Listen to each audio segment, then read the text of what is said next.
This review is made possible by Cadillac of Naperville. Come check out their brand new state-of-the-art showroom on Ogden Avenue in Naperville, Illinois.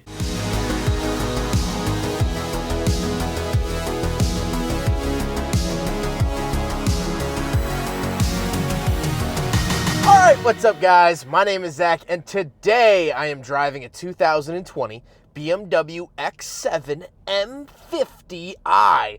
Up front is a 4.4 liter twin turbo V8, and down below is an 8-speed automatic transmission. Now I am super excited to be driving this here X7 for two reasons. First of all, I've never done an X7 before. I've done an X1, X2, X3, I believe X4, X5, but not the X7. BMW makes so many SUVs now that I haven't done the X7, but the second reason is the fact that it has a 4.4 liter twin turbo V8, and so it can't be a bad day when I have one of those at my disposal. But before we get on to anything else, I have a website, zackprintle.com, where you can buy stickers and other merchandise when it becomes available. You can also submit your own vehicle to be reviewed by me through a quick and easy submission form, and you could read my behind-the-scenes blog to see what I'm filming before it comes out on the channel. But let's get back to that 4.4 liter twin turbo V8 under the hood, making a whopping 523 horsepower. Well, BMW has used this in other vehicles before. The BMW M50i that I drove had this, and so let's stop beating around the bush. Let's put it into sport mode. Let's put the window down and see what it'll do. This is the first time I've done this.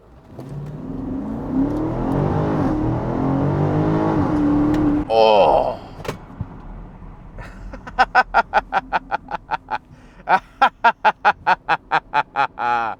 Yeah, that's pretty nice. That's pretty nice. Oh man, yeah, it really grabs you by the chest and shakes you around a little bit, and I love that. Let's do it again, how about, huh? Woo! Boy, oh boy. Yeah. It's a lot of fun. I mean, there's no other words to describe it. It's not as poignant as it is in the smaller, I can't believe I'm saying smaller, 5 Series. It's a little bit more of a punch in that car. But this, you have to remember, you're driving a 3-row SUV. And so it almost feels like when you put your foot into it, the car just goes, oh no, we're going. It just grabs you by the chest and goes, ugh! I like that. I like that feeling about it. It has almost a parental feeling of like, no, you're going. We're going to Macy's, and you're getting new pants! Not speaking from experience or anything.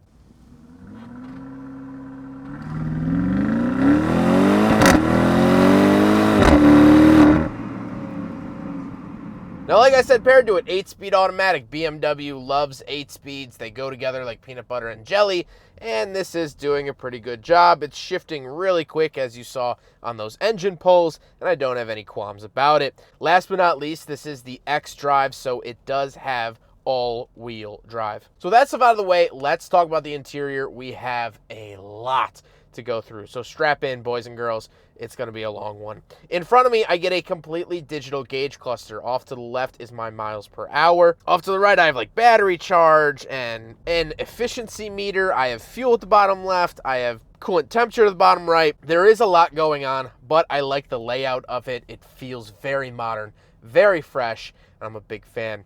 Up above the gauge cluster, I do have a heads-up display giving me my miles per hour, speed limit on the street. Pretty basic stuff here, but BMW is known for doing this in their higher-end models, and I'm happy to see it here in the X7. On the steering wheel, we have paddle shifters around the back, and then off to the left, we do have our radar cruise control options, as well as I do have distance control, and I have a bunch of cruise control options. This thing will pretty much drive itself. I know they can't specifically advertise that, but it is really, really good. Then off to the right, I do have my volume, skip track, phone options, and down in the center, I have my heated steering wheel button. Off to the left of me, I have 2 climate control vents, as well as a bunch more headlight switches, fog light switches, all of the business there. And then moving on to the door, I have controls for the rear and passenger seats. Really, really cool. Off to the left, I have my 2 memory seat options, and then off to the right, I have my massage seat options. So I am pleasantly getting a very light massage right now. It's nothing bone crushing, it's not deep tissue by any means, but it does have air sacs that fill and drain, and then that sort of acts like a very light massage, which I am pleasantly enjoying. I also have lock and unlock, and then on the rest of the door, I have my tailgate button, power mirrors, and power windows, as well as my second row sunshades, which I don't know if you could see over my shoulder here. They're going up, which is pretty nice. Moving into the center, I do get my Bowers & Wilkins sound system. Sounds fantastic. Then I have the infotainment system. So first of all, wireless Apple CarPlay and Android Auto. Absolutely love that. We can also go over to the car, look at vehicle status. It'll tell me all of my good stuff. I have tons of apps. BMW Assist, My BMW, Park Mobile. So I do have Caring Car. This is sort of BMW's like meditation setting. It will actually warm up the interior and play music and get a little bit of like wind in your hair. It's really, really interesting. And you have 2 different settings for that. I have so much stuff in this center screen. It is actually insane. And I really, really like it. You know, this is moving past BMW's archaic old iDrive system that I hated. This actually infotainment system, although it is a lot to throw in your face, it does actually have some really nice features, and I'm a bigger fan of it than I have been other BMW systems in the past.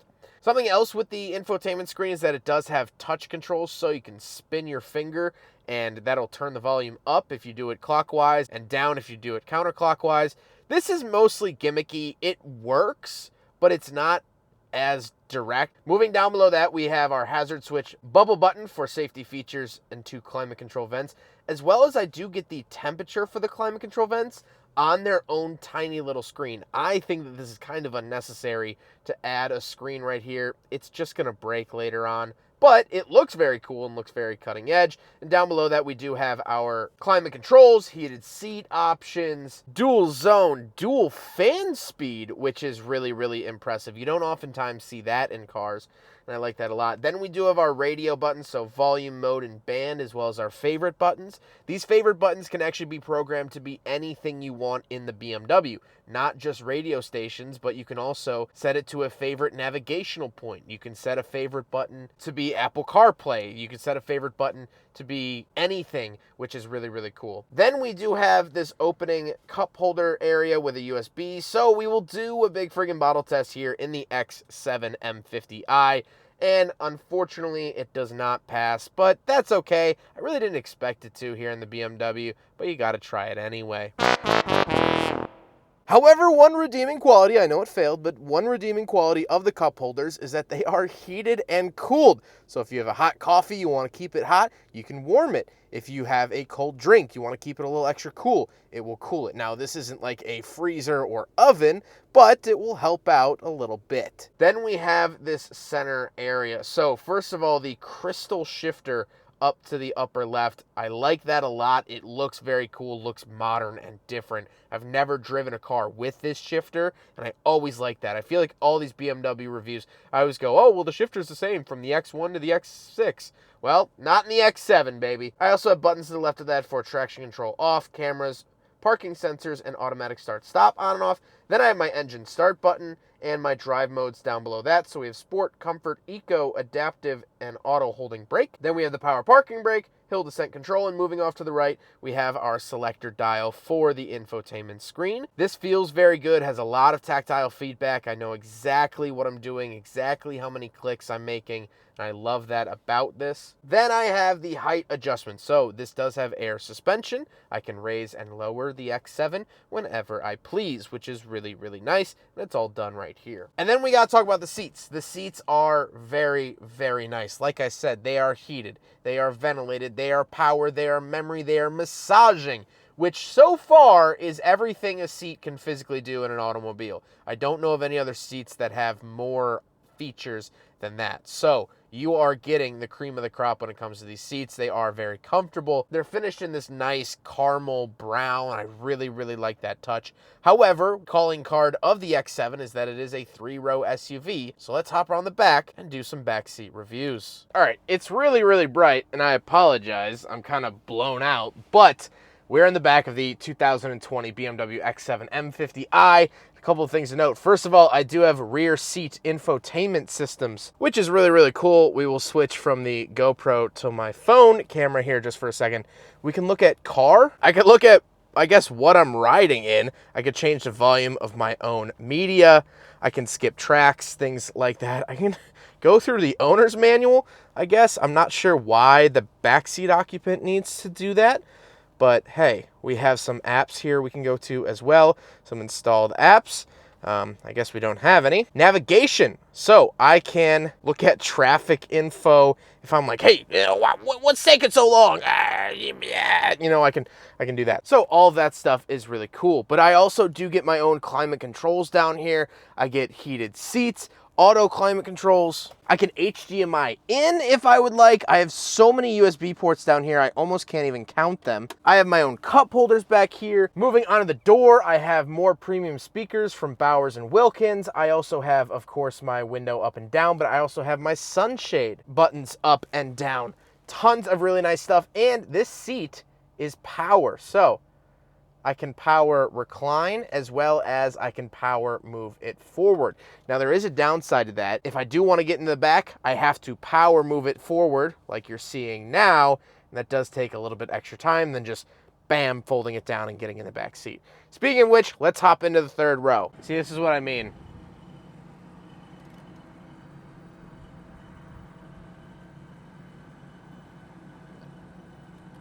All right. Now I can get in, and it's still not even a whole ton of space. Ow. All right, a couple of things to note. First of all, I do have heated seats back here. These seats are heated as well, which is fantastic. I also have my own climate controls back here up at the top. Really, really love all of that. And I do get my own sunroof and sunshade back here. I get tiny cup holders back here that maybe will be able to fit a Red Bull can. That's about it. But tons and tons of features in the back rows of the X7. Do I recommend this? It's not a great third row, but it is a third row. You're gonna find that with pretty much any SUV in this segment, besides if you go up to a Cadillac or Tahoe or Expedition, which those are like truck chassis, those are ginormous.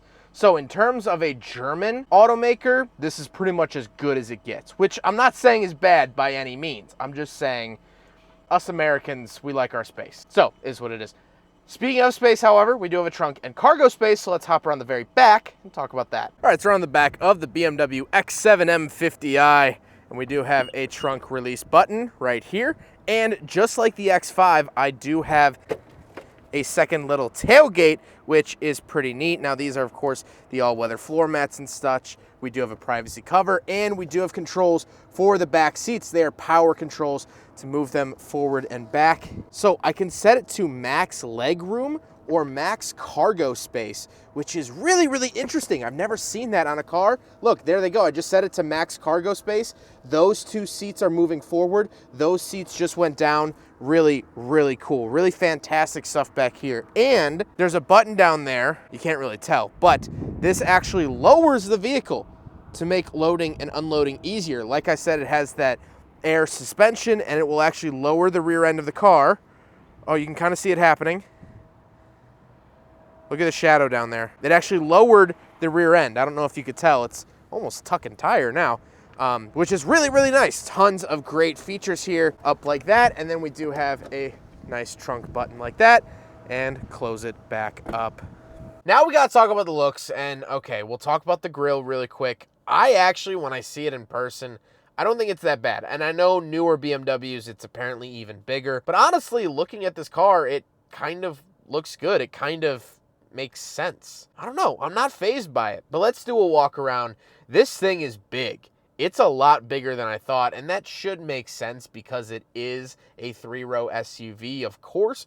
But just looking at it, I don't know why. I always assume that these things are smaller, but this is actually a pretty big ride which is interesting and unexpected. With all that being said, let's get on to my final thoughts. What do I think finally driving an X7, let alone an M50i? Well, it's interesting for me because I don't want to sound like a BMW worshiper, but I can't really find much wrong with this car. Yeah, okay, buying one brand new, you're going to spend well over $100,000. And this car right now is listed for about 85, I want to say. But you get so many features in here. The heated massage seats, the relaxation program in the infotainment system, wireless Apple CarPlay and Android Auto, a rockin' sound system, I mean really top notch. You get all of this really cool brand new cutting edge infotainment stuff. The materials in here feel very nice. They feel good. And then you pair all of that to a fire-breathing 4.4 liter, road-destroying, upper lip quivering twin-turbo V8, and you've got yourself quite the ride. It's interesting that this car never really gets brought up in the conversation of Jeep Trackhawks and Ram TRXs and crazy, powerful three-row SUVs, because this is one heck of a ride. I love this thing so dang much, and I really wasn't expecting to. Maybe that's part of the reason I love it so much. I hope you guys enjoyed the video. Huge thank you to Cadillac of Naperville for letting me take out their X7 M50i. Head on over to Cadillac in Naperville. They just redid their showroom. It looks fantastic. Go talk to my friend Max. He will set you up in a vehicle that is right for you, whether that be this X7 M50i or maybe a brand new Cadillac or maybe a used vehicle. Who knows? They have tons of awesome inventory. C8 Corvettes, Acura Integras in manual, EV Hummers. You name it, they have it, and they are absolutely awesome. I cannot thank them enough. But I hope you guys enjoyed the video. Don't forget to rate the video, comment on the video, subscribe if you really liked it, and let's just do one more. Why not, huh? Oh. A masterclass in elegance. Take care, guys.